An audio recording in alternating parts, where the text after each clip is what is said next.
कुछ लोग बोलते हैं सुबह ले लो।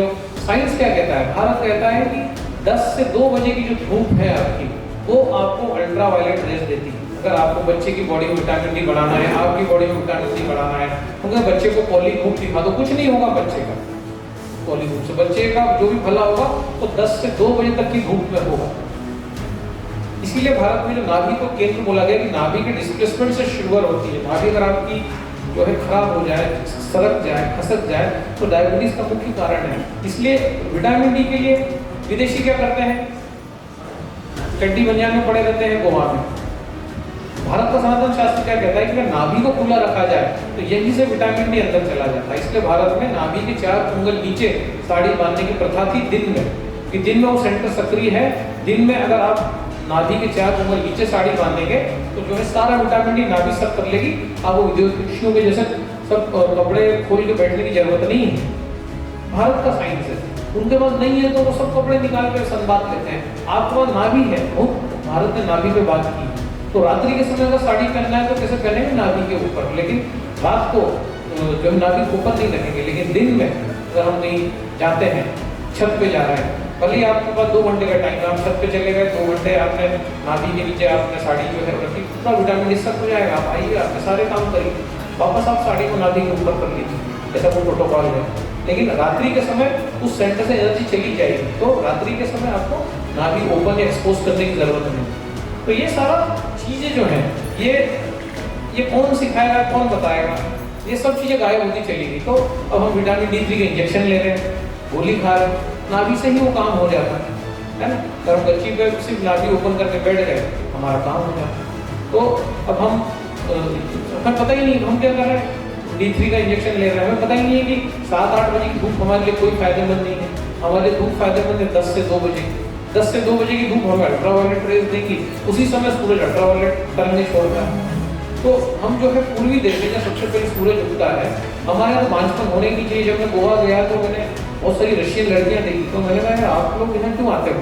तो वो बोली कि हमको कंसीव ही नहीं होता रशिया में, -30 -40 चला जाता, तो हम यहाँ आते हैं, हम कपल्स हम कंसीव करते हैं, जब बेबी 3 महीने का होता है तो चले जाते हैं फरवरी। तो वो भारत का क्लाइमेट इतना सूटेबल फर्टाइल है कि रशिया से महिलाएं मां बनने यहाँ आ रही है, और भारत में हम देख रहे हैं गाँव में IVF सेंटर खुल रहे हैं। तो कैसे हो रहा है ये? क्यों? अभी हमने वेद व्यास के सूत्र बताया महिलाओं को, और अभी आपको यहाँ बताएंगे 10 महिलाओं को लिया 42+, सभी कंसीव किया, उसमें 2 महिलाओं को जुड़वा बच्चे हुए, सिर्फ सूत्र समझने से। बस सूत्रों को अगर हम समझ जाएंगे कि भाई IVF से काम होगा कि इलेक्ट्रॉन से काम होगा। अब समझो कोई लेडी आपके पास आती है, या वो बोलती है कि मुझे कंसीव करना है, प्रेग्नेंट होना है, तो कोई बोलेगा 11.5 pH का पानी पी लो। 11.5 pH का पानी क्या करता है? चर्बी को घटाता है, गलाता है। तो अगर मुर्गी का अंडा देखोगे आप, उसमें क्या होता है? कोलेस्ट्रॉल, चर्बी। तो अगर कैंगन वाटर 11.5 pH चर्बी को घटाता है, तो कोई क्लाइंट आपके पास आता है, आपकी कोई सहेली आती है कि मुझे कंसीव करना है, शादी को 5 साल हो गए, और आपने उसको 11.5 pH का पानी थमा दिया, तो कंसीव होगी क्या? कभी नहीं हो पाएगी, क्योंकि ऑलरेडी उसकी बॉडी में अंडा बन नहीं रहा है। जैसे मुर्गी अंडा देती है, आपकी ओवरीज में भी मुर्गी होती है जो अंडे देती है। जब एक लड़की पैदा होती है 16 लाख अंडे लेके पैदा होती है। तो हम सब नानी के पेट से आए हैं। जब मेरी माँ मेरी नानी के पेट में थी, तभी मैं मेरी माँ के पेट में थी। 16 लाख अंडे जो होते हैं वो लेके आती है। जैसे जैसे एक लड़की बड़ी होती है, 10, 11, 12, 13, 14, उसमें से 10 से 11 लाख 12 लाख अंडे खत्म हो जाते हैं सिर्फ 4 लाख अंडों में। और उसको 16 साल से लेके 50 साल तक तो उसका जीवन जीना है, उसको पीरियड्स भी आएंगे, उसको बच्चे भी पैदा करना है, उसको सब कुछ करना है उन 4 लाख अंडों में। 12 लाख अंडे कुदरत खुद ही खत्म कर देती। तो अब कोई हमारे पास आता है, बोलता है मुझे कंसीव करना है, तो पूरा अंडे में केयर होना चाहिए। ऑलरेडी उसके पास कम अंडे बचे हैं और हम उसको 11.5 pH का पानी पिला रहे हैं, तो अंडा बनेगा क्या? क्योंकि अंडा चर्बी से बनता है, कोलेस्ट्रॉल से बनता है। कोलेस्ट्रॉल को आप काट रहे हैं उस पानी से। तो ये सब चीजें हमें समझना पड़ेगी, कौन सा पानी क्या काम करता है, कौन सा पानी फायदा करेगा। ये पानी कहाँ फायदा करेगा? जहाँ ब्लॉकेज है। 11.5 pH के पानी में अगर हम इमली डाल के लोगों को पिला देंगे तो तत्काल उसकी डायबिटीज कम हो जाएगी।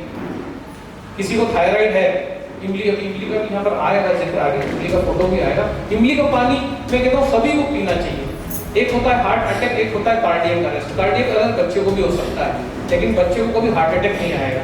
20 साल की उम्र के बाद जो तेल खाएगा, आयुर्वेद कहता है 2% प्रति वर्ष के हिसाब से उसकी बॉडी में जो है कचरा जमेगा।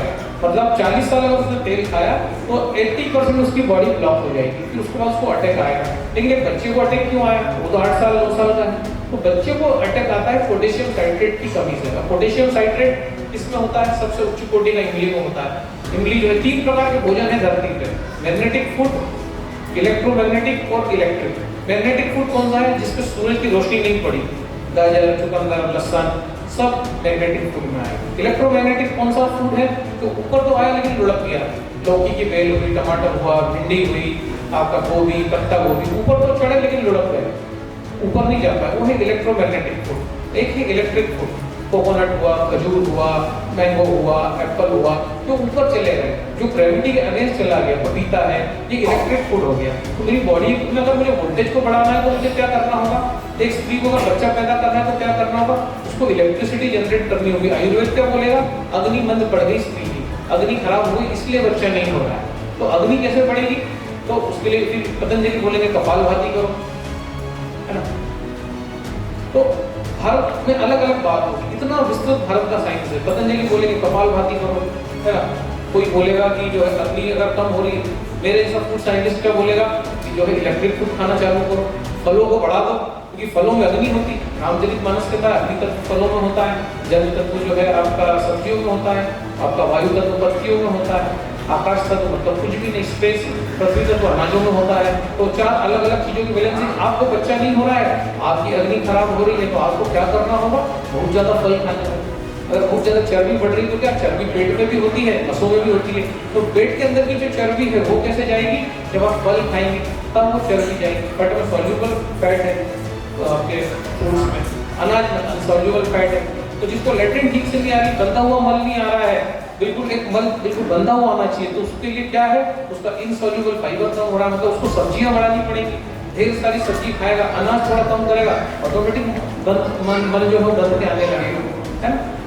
तो कहने का मतलब है छोटी छोटी चीजें हम नोट कर सकते हैं कि हमें किस चीज की जरूरत है, हमारी बॉडी में किस चीज की कमी हो रही है। तो अगर किसी को प्रेग्नेंट होना है, वो नहीं हो पा रही, तो क्या अभाव है? उसके अंदर की फायर है, अग्नि जो एलिमेंट है वो जो है कमजोर पड़ गया। तो किससे पड़ेगा? जो ढेर सारे फल खाएंगे उससे पड़ेगा। धनिया पत्ते की जड़ अगर इस पानी में डिप कर दी जाए और उसको खिलाया जाए, कंप्लीट धनिया ही खिलाया जाए, लेकिन जड़ मैंडेटरी है। जड़ जो है रूट धनिया पत्ते का 100% कंसीव होता है, 100%। महिलाओं को हमने करके दिखा दिया। अभी एक महीना मेरा वाली 43 ईयर्स, उसके सब अंडे वंडे सब खराब हो गए और वो IVF ये वो जैन समाज की थी, बहुत बड़ा उनका होटल। तो मैंने बोला कि भाई आई, तो बोले वो हमारा हमको बच्चा चाहिए। तो हमने कहा एज कितनी? तो बोले 44 हो गई। तो बोले पीरियड्स आना सब बंद हो गए। तो मैंने बोला आपको कितने बच्चे चाहिए? 2, 4, 5। तो वो बोले तो एक ही नहीं हो रहा है हमको। तो हमने बोला कि एक बच्चे के लिए आओ मत, 5-6 चाहिए तो मानस बना के आओ, उससे कम में तुम काम ही नहीं करते।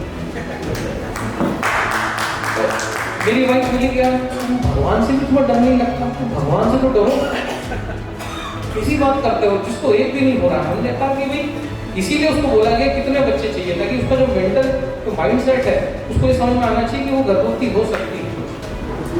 ऐसी सनातन में वो सूत्र है जो फॉलो करेगी तो गर्भवती हो जाएगी। अगर मैं उसको डरा दूँ, देखते हैं, ट्राई करते हैं, ऐसा करते हैं, वैसा करते हैं, तो जो क्योंकि मेरे पास आदमी को पता है आखिरी उम्मीद लेके आता है। अगर मैं उसको ये नहीं बोलूँगा कि हम हर महिला से बोलते हैं जवाब कि भाई 1-2 चीजें तो भाई जाओ, भाई उठाओ घर का, क्योंकि हम किसी से पैसे लेते नहीं। आज तक नहीं लिए, रानी लक्ष्मीबाई के परिवार से दिया ही दिया, घर से कुछ नहीं लिया आज।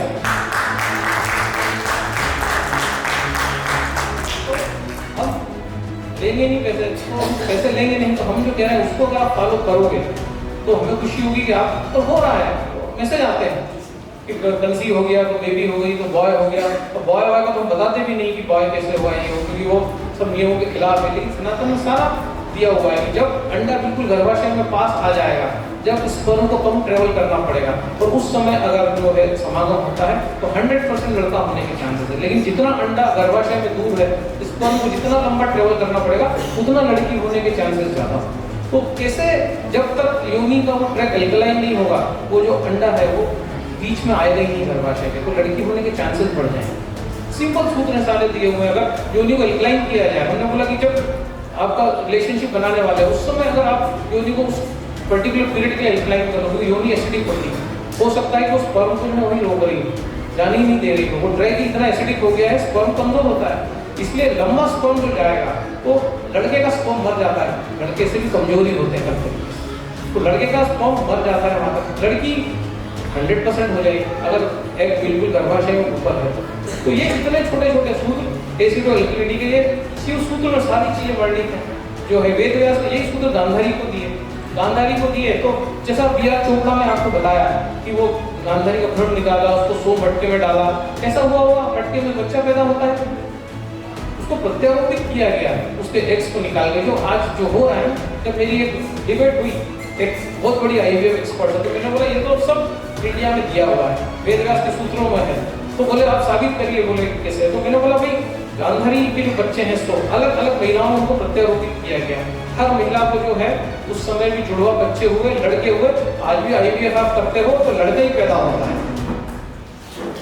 उस समय भी लड़की हुए गांधारी, पहली लड़की थी ताकि सब के सब लड़के हुए, तो कैसे हुए, वो आईवीएफ की टेक्निक वेद व्यास को आती थी इसलिए लड़की पैदा हुए। आईवीएफ जब भी होगा उन्होंने भी कृत्रिम गर्भाधान करवाया गांधारी को, आज भी जो है वही करवा रहे हैं डॉक्टर, 10 में से 9 केस में जुड़वा लड़के पैदा होते हैं आईवीएफ जब भी किया जाता है। तो ये सारी चीजें वर्णित हैं, बस हमें ध्यान देने की जरूरत है।